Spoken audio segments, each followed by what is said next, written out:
A história da última ceia começa nos dias que antecederam a Páscoa judaica, um momento de profunda importância espiritual para o povo de Israel. Essa celebração anual lembrava a libertação do Egito e simbolizava o pacto entre Deus e seu povo.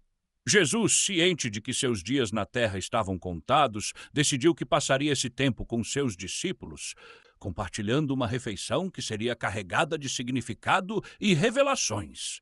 Conforme os evangelhos relatam, Jesus chamou 2 de seus discípulos, Pedro e João, para prepararem o local onde a ceia seria realizada. Ele os instruiu de maneira peculiar, demonstrando sua onisciência e o controle divino sobre os eventos. Ele disse: "Entrem na cidade e vocês encontrarão um homem carregando um jarro de água. Sigam-no até a casa onde ele entrar. Digam ao dono da casa: o mestre pergunta: onde está a sala onde comerei a Páscoa com meus discípulos? Ele lhes mostrará uma grande sala mobiliada e pronta. Façam os preparativos ali." Pedro e João obedeceram sem questionar, confiando plenamente nas palavras de Jesus. Como ele havia dito, encontraram o homem e seguiram-no até uma casa onde havia uma ampla sala no andar superior. Aquele espaço, já organizado para a ocasião, tornava-se um local simbólico que testemunharia os últimos momentos de convivência íntima entre Jesus e os discípulos antes de sua prisão. Os preparativos foram minuciosos. Como era costume na celebração da Páscoa, Pedro e João garantiram que o pão sem fermento, o vinho e as ervas amargas estivessem presentes. Esses elementos tinham significados profundos. O pão sem fermento simbolizava a pureza e a ausência de pecado.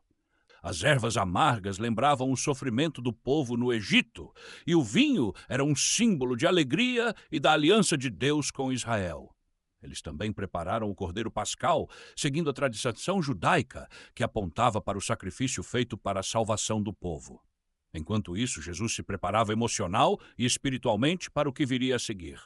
Ele sabia que aquela noite não seria apenas uma simples refeição, mas um momento em que ele transmitiria mensagens cruciais para seus seguidores. Mais do que isso, era a última oportunidade de estar com eles antes de enfrentar a traição, o julgamento e a cruz. Ele sabia que muitos dos que estavam à mesa não compreendiam totalmente o que estava prestes a acontecer. Ainda assim, seu amor e paciência transpareciam em cada palavra e ação que planejava realizar naquela noite. Quando o momento chegou, Jesus e os outros discípulos se reuniram no local preparado. O ambiente estava repleto de uma mistura de alegria pela celebração da Páscoa e tensão pelo clima de incerteza. Ao sentar-se com os 12 ao redor da mesa, Jesus olhou para cada um deles com ternura, consciente de suas fraquezas e medos. Ele sabia que um deles o trairia, que outro o negaria e que a maioria fugiria diante da perseguição iminente. No entanto, aquele era um momento de união, amor e, acima de tudo, esperança. Antes de começarem a refeição, Jesus demonstrou mais uma vez seu papel como mestre e servo ao lavar os pés dos discípulos, um gesto que surpreendeu e desconcertou a todos. O ato, geralmente realizado por servos, simbolizava humildade e serviço, reforçando a mensagem de que o reino de Deus não era construído sobre poder ou autoridade, mas sobre o amor e a entrega ao próximo. Pedro, inicialmente relutante, acabou aceitando o gesto de Jesus após ouvir suas palavras. "Se eu não lavar você, você não terá parte comigo." Assim, os preparativos foram concluídos e a refeição teve início. Cada detalhe estava pronto e Jesus estava prestes a revelar verdades profundas que marcariam para sempre a vida de seus seguidores. Aquela noite seria lembrada não apenas como uma ceia comum, mas como o momento em que o plano divino de redenção começou a se desenrolar. A ceia teve início em um clima de reverência e expectativa. Jesus, ciente de que aquela seria sua última refeição com os discípulos antes de sua morte, assumiu uma postura solene, mas também afetuosa. Ele sabia que estava prestes a revelar verdades profundas, estabelecer uma nova aliança e preparar seus seguidores para os eventos que mudariam para sempre a história da humanidade. Enquanto a refeição avançava, Jesus tomou o pão, uma parte central da celebração da Páscoa judaica, e realizou algo inesperado. Ele ergueu o pão, deu graças, partiu-o e o distribuiu aos seus discípulos. Ao fazer isso, ele disse: "Este é o meu corpo, que é dado por vocês. Façam isto em memória de mim." Essas palavras, carregadas de significado, marcaram o início de um novo entendimento sobre sua missão. O pão deixava de ser apenas um elemento simbólico da Páscoa tradicional para se tornar um sinal do sacrifício de Jesus, que entregaria sua vida pela redenção da humanidade.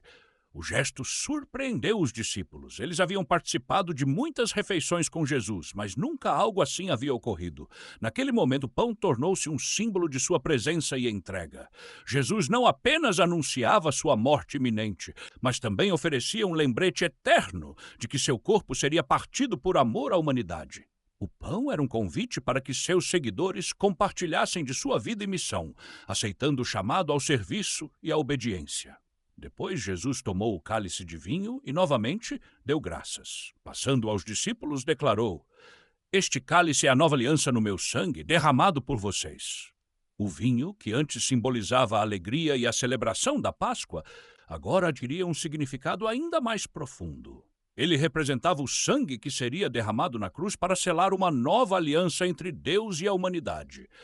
Essa nova aliança não seria baseada em sacrifícios contínuos de animais, como na antiga lei, mas no sacrifício único e eterno de Jesus. O conceito de uma nova aliança era revolucionário.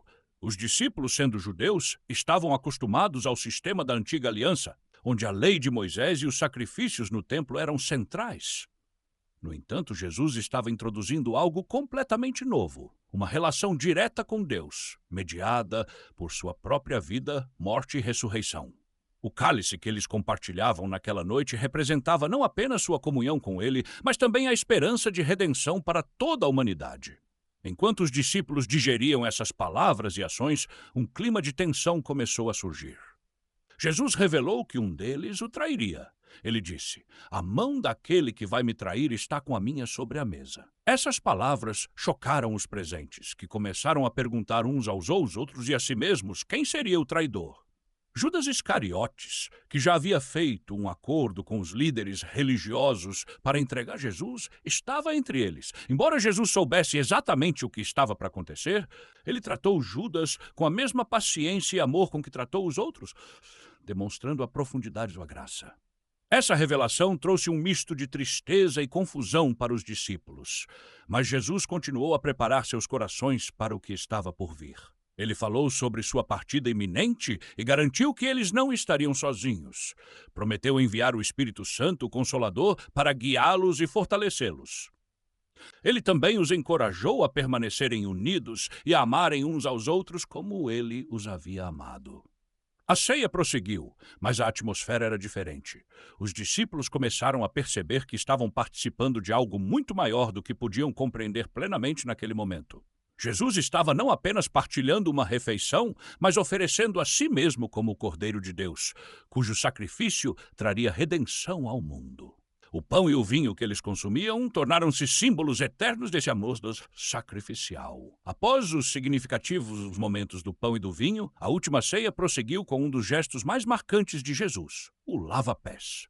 Em meio à tensão que permeava aquela noite, Jesus levantou-se da mesa, retirou sua capa, pegou uma toalha e começou a lavar os pés dos discípulos.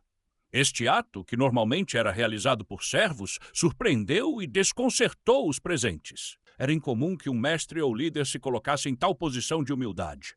No entanto, essa foi exatamente a intenção de Jesus. Quando chegou a vez de Pedro, este, sempre impulsivo, recusou-se inicialmente, dizendo: "Nunca lavarás os meus pés." Jesus respondeu com firmeza, mas com amor: "Se eu não lavar você, você não terá parte comigo." Com essas palavras, ele deixou claro que o ato era mais do que uma simples limpeza física.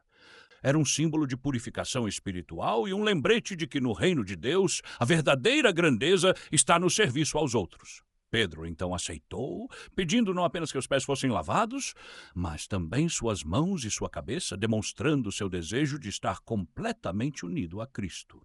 Ao terminar de lavar os pés de todos, Jesus voltou para a mesa e explicou o significado do que havia feito. Ele disse: "Vocês me chamam mestre e senhor, e com razão, pois eu o sou. Pois bem, se eu, sendo senhor e mestre, lavei os pés de vocês, vocês também devem lavar os pés uns dos outros. Eu lhes dei o exemplo, para que vocês façam como eu lhes fiz." Com isso, ele estabeleceu o serviço humilde como um dos pilares do discipulado cristão. Não se tratava apenas de um ato literal, mas de uma lição espiritual. A vida no reino de Deus exige humildade, sacrifício e amor ao próximo. Além do lava-pés, Jesus usou aquele momento para compartilhar seus ensinamentos finais com os discípulos. Ele sabia que seu tempo com eles estava se esgotando e desejava prepará-los para os desafios que enfrentariam após sua partida. Em meio a essa conversa, ele deu um novo mandamento: amem uns aos outros como eu os amei. Assim, todos saberão que vocês são meus discípulos, se vocês se amarem uns aos outros. Esse mandamento, que enfatizava o amor sacrificial, tornou-se um dos maiores legados de Jesus para a humanidade. Enquanto conversava com os discípulos, Jesus também previu a negação de Pedro. Ele disse: Simão, Simão, Satanás pediu para peneirá-los como trigo, mas eu orei por você para que a sua fé não desfaleça. E quando você se converter, fortaleça seus irmãos. Pedro, sempre confiante, respondeu que estaria disposto a ir com Jesus até a prisão, até a morte. Mas Jesus, conhecendo o coração humano, respondeu com tristeza: Eu lhe digo, Pedro, que antes que o galo cante hoje, você negará 3 vezes que me conhece. Essas palavras trouxeram um tom sombrio à mesa, enquanto os discípulos percebiam a gravidade do que estava prestes a acontecer. No final da refeição, Jesus falou sobre sua partida iminente e encorajou os discípulos com a promessa de que não os deixaria sozinhos. Ele disse: Não se turbe o coração de vocês. Creiam em Deus. Creiam também em mim. Na casa de meu pai há muitos quartos. Se não fosse assim, eu lhes teria dito: Vou preparar-lhes um lugar. Além disso, ele prometeu enviar o Espírito Santo, o Consolador, para guiá-los, ensinar-lhes todas as coisas e lembrar-lhes de tudo o que ele havia dito. Após esses momentos profundos, Jesus e os discípulos cantaram um hino e saíram em direção ao Monte das Oliveiras. Lá no jardim do Getsemane, ele passaria horas em oração intensa, preparando-se para enfrentar a traição, o julgamento e a cruz. Da angústia que sabia que enfrentaria, ele entregou tudo à vontade do Pai, orando: Pai, se queres, afasta de mim este cálice. Contudo, não seja feita a minha vontade, mas a tua. A última ceia não foi apenas uma refeição, mas o início de uma jornada que culminaria no sacrifício redentor de Jesus.